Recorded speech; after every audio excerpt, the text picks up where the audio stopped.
Hey everyone, welcome back to another video. Actually, the first video for this channel, WideWorldBL. Boys Love is a very growing genre. It became very popular in Thailand. Some research about it is, so great and so wonderful, and it's become a great outlet and a great source of inspiration for gay teens especially, but really anybody who's kind of struggling with their identity.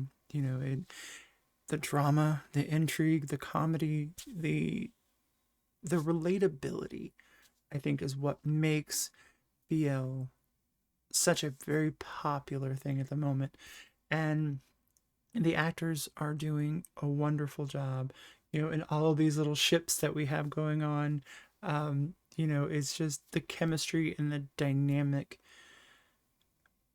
intimacy that you see with a lot of these BL characters, I think, is tantamount to such a growing phenomenon that I think is going to be around for a really long time. But that's my spiel.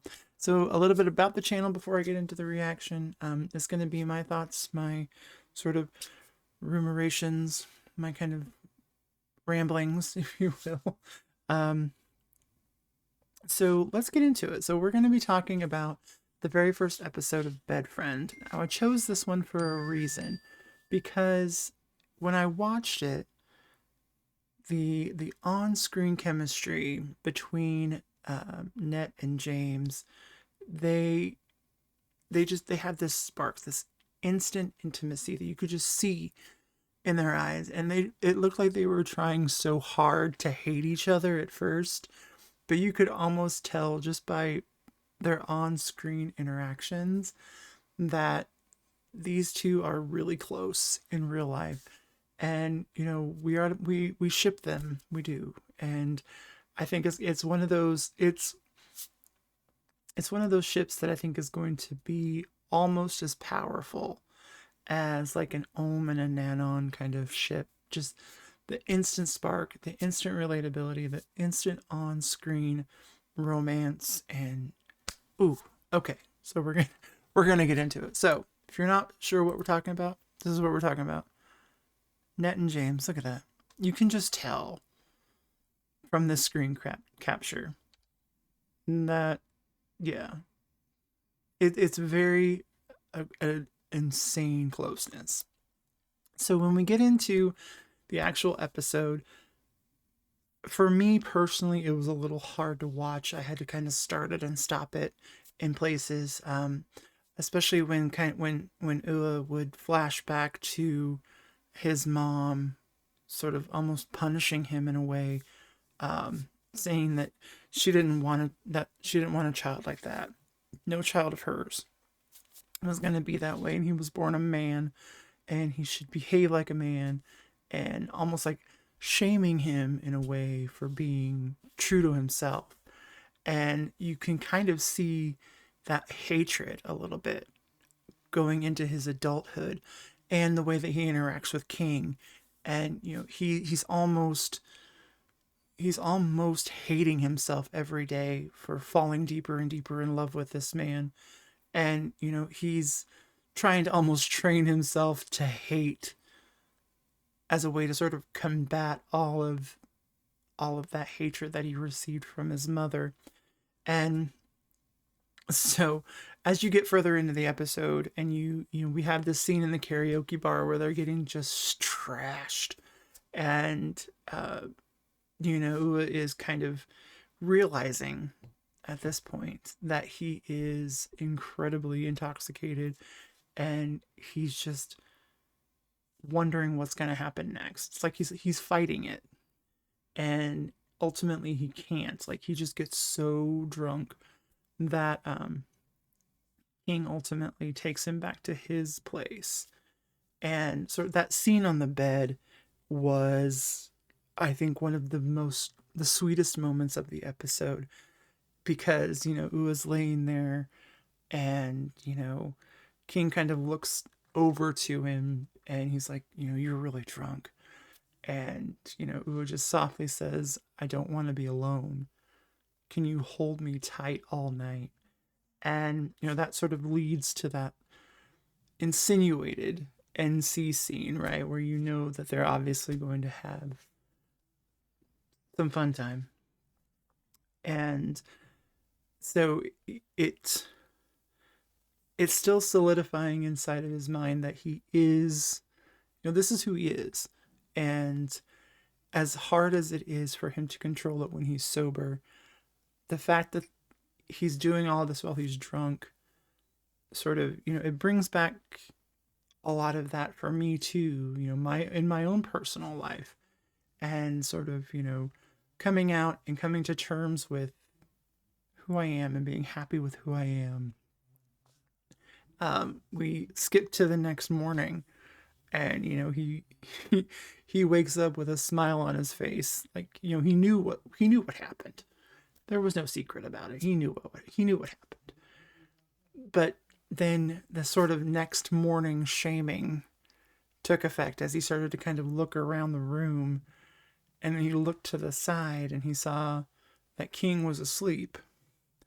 And then all of a sudden it came flooding back that he had done what he thought he had done.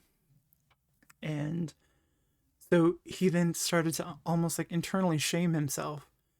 And, he got up, got dressed, and just walked out the door. And, King wakes up and realizes that it was gone. And he tries to call him. And I don't know about anybody. Like, if you have just one of those booty calls and you're constantly beating yourself up, like, oh my God, why did I do that? Why did I do that? It was a drunken mistake. But I think where the writers are going, they're developing this in a great way. It's pacing itself really well. And then we have the avoidance. We have all of those kind of, walk of shame ideologies going on. It's like you don't want to face it just yet. It's not time. And the text messages from his mom, I think, are equally funny. Like, here we are, I don't know, like maybe 5-7 years in the future from when all of that happened when he was younger, and his mom is still in contact with him, and she still wants things from him, and she's almost guilt tripping him, guilt shaming into sort of still providing for her and doing for her. And I think it was comical in a way because it's like you're not good enough to be my son, but you're only good enough when I need something or when something is happening that needs your attention. And so it's developing into something really good. I think it's not going to be completely sex driven, I don't think, even though the title kind of infers that, yeah, it's probably going to be a lot of sexual tension. There's going to be a lot of intimacy. I think it's going to be more intimate in one of those really good relationships and not so much just, the carnal desire. So I'm going to be really looking forward to episode 2. When we left episode 1, um, it was you can kind of, I wouldn't want to say that the storyline is predictable, but you kind of knew where it was going. So the preview for episode 2, Ua's mom, of course, is in the hospital. So we're going to see where that kind of takes us, and if that is going to add to his continual guilt in some way. Like there is this thing called Asian pressure, right? And it's a very common theme in BLs that I'm finding. You have to be very manly. You have to have a wife. You have to have kids. You have to have status. If you don't have any of those, then you're not a man. And sometimes it's hard to watch because it's so real. It's not just something that they play off. And, being an American watching this, so almost like an outsider watching it, it's heartbreaking that a nation, is so persistent on trying to define what love is, when really love has no definition. Love has no gender. And it is, it's sad sometimes. It's really, and that's what I think makes it so hard to watch, but that's also what makes it endearing. And that's what makes you keep coming back every week for the next episode, because you want to see that barrier being broken down. You want to see the guy get the guy or the girl get the girl. You want to see love succeed in any way, shape, or form. And I think that that's why at first BLs were so difficult to be introduced into to Thai society or any Asian society, because it very much breaks the dynamic. It just kicks it in half, right? It does not. I don't even know the word. I don't even know what the word is.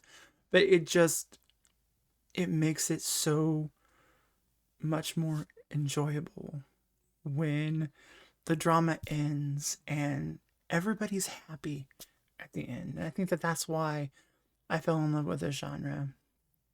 This has been an incredible journey, and that is all I have for this particular episode. Leave me a comment down below. Let's keep the discussion going. Definitely hit the like button, hit the subscribe button, and we're definitely going to be having more. I'll have more reactions. I'll have kind of my take on writing a BL. I'm currently in the process of writing my own BL, so I'm looking forward to that. There'll definitely be many more videos on sort of my interpretation of things. And here's the great thing. That's why it's an opinion. Everybody has an opinion. Your opinion is valid. My opinion is valid. But let's keep the conversation going. What is it about BLs that just keep us coming back? Like, is it just because it's a popular trend right now? Or is it really sort of that outlet that every gay teen or every member of the LGBTQI community, do we finally have a voice? And is it a voice within a recognizable space? And yeah, let's just keep the conversation going. Like I said, leave me a comment down below. I'd love to know your guys' thoughts. Let me know your thoughts on the first episode. Let's start talking about it. Let's do our thing. And definitely look out for more videos from me. Thank you guys so much for being here for the inaugural video. And I will see you guys on the next one. Bye.